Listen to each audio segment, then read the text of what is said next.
Bismillahirrohmanirrohim. Wa yajibu sareng wajib bihaqihi ta'ala dina hakna Allah ta'ala naon al ilmu sifat ilmu hartosna uninga wahya sareng ari ieu sifat ilmu sifatun qodimatun eta sifat anu heubeul qaimatun anu tangtu bidzatihi ta'ala kazat Allah ta'ala ya'lamu uninga Allah biha ku sifat ilmu al asya'a kana pirang-pirang perkara wadidduha sareng ari lalawanana sifat ilmu al jahlu eta jahlu hartosna bodoh wad dalilu sareng ari dalilna ala zalika kana Allah kasifatan ku sifat ilmu annahu eta saestuna Allah lau kana lamun aya Allah jahilan eta anu bodoh lam yakun tah moal bukti Allah muridan eta anu kersa wa huwa sareng ari Allah lam yakun muridan mahalun eta mustahil salajengna merkasalapan sifat anu wajib di Gusti Allah teh nyaeta sifat ilmu. Saur di dieu saur Syekh Ibrahim Al-Bajuri wayajibu wajib bihaqqihi ta'ala dina hakna Allah ta'ala naon al ilmu sifat ilmu wajib Allah kasifatan ku sifat ilmu hartosna pinter atanapi uninga itunya wahia sifatun qodimatun ieu sifat ilmu teh hiji sifat anu heubeul qaimatun anu tangtu bidatihi ta'ala kazatna Allah ta'ala enten sifat ilmu mah tangtu kazat Allah ta'ala anu sehingga Allah ku ngagaduhan sifat ilmu ya lamu janten uninga Allah biha ku sifat ilmu al asya'a kana pirang-pirang perkara janten Allah kana sanes kanten perkara anu aya di alam dunya anu di langitna nu di bumina bahkan anu nyumputna wae oge Allah mah uninga sehingga anu nyumput dina diri urang sapertikeun dina hate aya na hate ku Allah maka uningaeun innallaha ya'lamu ma fis sudur innallaha saestuna Gusti Allah ya'lamu eta uningaeun Allah ma kana perkara atanapi nu dikeretegeun pisuduri dina hate nya pisuduri dina hate jadi ku urang antawis ku urang sareng ku urang mah teu katawis tapi ku Allah mah uningaeun keretegna hate urang da kitu nya keretegna Allah mah uningaeun eta teh ku sifat ilmuna nah manawi sapertoskeun ayeuna dina sasi saum kieu urang teh leres-leres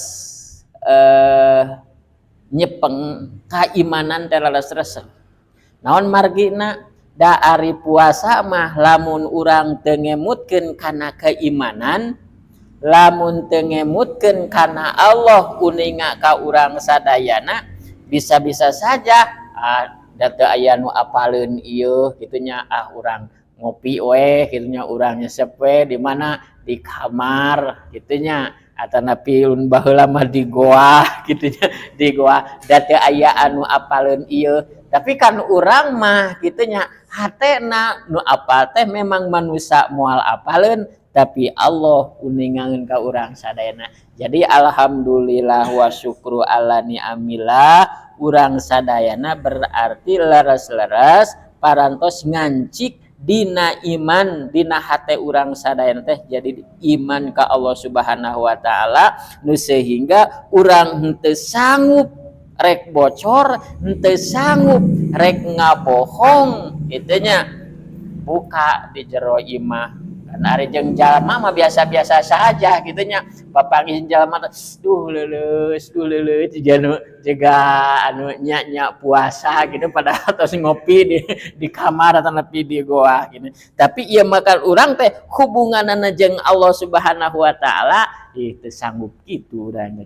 Alhamdulillah, mudah-mudahan sapapaosna iman selalu ngancik di urang sadayana anu ieu iman teh ngajadikeun modal kitu nya kana sumpingna ridho Allah Subhanahu wa taala anu akhirna insyaallah mudah-mudahan urang sadayana aya dina surgana Allah Subhanahu wa taala. Nya janten urang teh lamun urang geus leres-leres ngagaduhan atanapi uninga Allah teh ngagaduhan sifat ilmu, maka hirup urang teh bakal selalu hati-hati gitunya, selalu hati-hati. Da urang teh aya anu ngukuntit, da urang teh aya anu ningalikeun buktosna Allah Subhanahu wa taala. Rek naon wae, rek di mana wae, rek keur kumaha wae, perkara nu dicegah ku Allah ku urang moal dilaksanakeun, sanajan manusia henteu apaleun. Da urang mah perkara eta mah tidak berhubungan jeung manusia tapi hubunganana jeung Allah Subhanahu wa taala.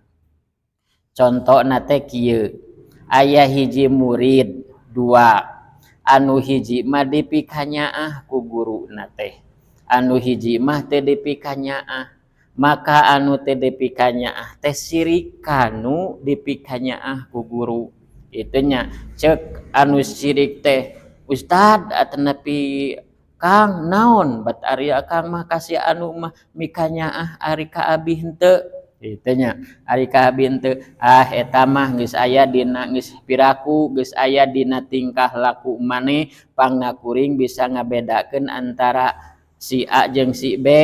anu dipikanyaah ku kami jeung anu teu dipikanyaah ku kami, eta mah piraku lah baca weh ku maneh gitunya. Ari kitu kumaha kan abi teh sarua ngaos osok ngaos gitunya. Oh bisa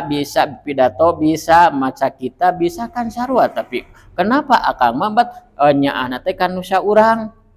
atuh ayeuna mah kieu weh cenah gitunya kieu ye. Ayeuna cek maneh teh nyokot hayam hiji sewang jeung bedog hiji sewang, tuluy eta teh hayam teh jig pencit ulah aya anu apaleun gitunya, pencit ulah aya anu apaleun. Mangka nu duaan teh pure aya nu ka WC rek mencit hayam ulak ilik eueuh jelema. Tapi nu hiji deui nu dipikanyaah biur sia nu ka WC, nu hiji deui ulak ilik nya eueuh jelema. Ieu hayam pencit cek guru, pencit hayam ulah aya anu apaleun. Cek anu hiji mah cek nu teu dipikanyaah eueuh jelema mulai anu apaleun langsung kececet teh dipencit gitunya, kececet dipencit. Tapi hiji mah nu dipikanyaah ulah kilik nya teu aya nu apaleun, manusa teu apaleun sote, tapi Allah mah ningali ka kuring teh teu dipencit eta hayam teh. Ta caritana wih we ka guruna duanana, nu saurang mah mawa hayam meunang mencit, anu saurang mah hayam teh masih keneh penciteun. Itunya ditanya ku guruna teh naon maneh eta hayam teh dipencit, ya guru-guru abi teh sangem aya wae anu ningalikeun ka abi teh kitu nya saha Allah Subhanahu wa taala maneh mah dipeunjit da eueuh nu apaleun eueuh jalema nu ningalikeun ka abi jelema mah eueuh tapi Allah mah ningali kitu nya ningali eta upami urang parantos uninga parantos laras ngansik bahwa Allah kasipatan ku sifat ilmu mangka urang bakal selalu waspada hati-hati gitunya dina biasa terjerumus karena kamaksiatan eta sifat ilmu wadiduha sarang ari lalawanana sifat ilmu al jahlu eta bodoh hartosna teh wadiduha teh lalawanna teh mustahil Allah bodoh gitunya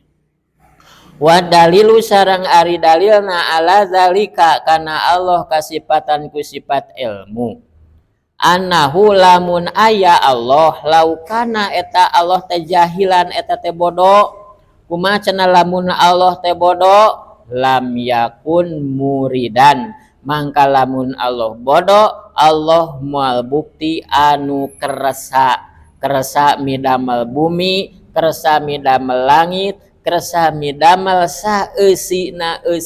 antara langit jeung bumi sedengkeun Allah teh geus kerasa aya buktosna ieu langit jeung bumi oge eusina wa huwa atuh ari Allah jahlu ari Allah bodoh teh mahalun eta mustahil janten Allah wajib kasifatan ku sifat ilmu mustahil Allah kasifatan ku sifat jahlu hartosna mustahil Allah bohong atanapi bodoh gitu. Shadaqallahul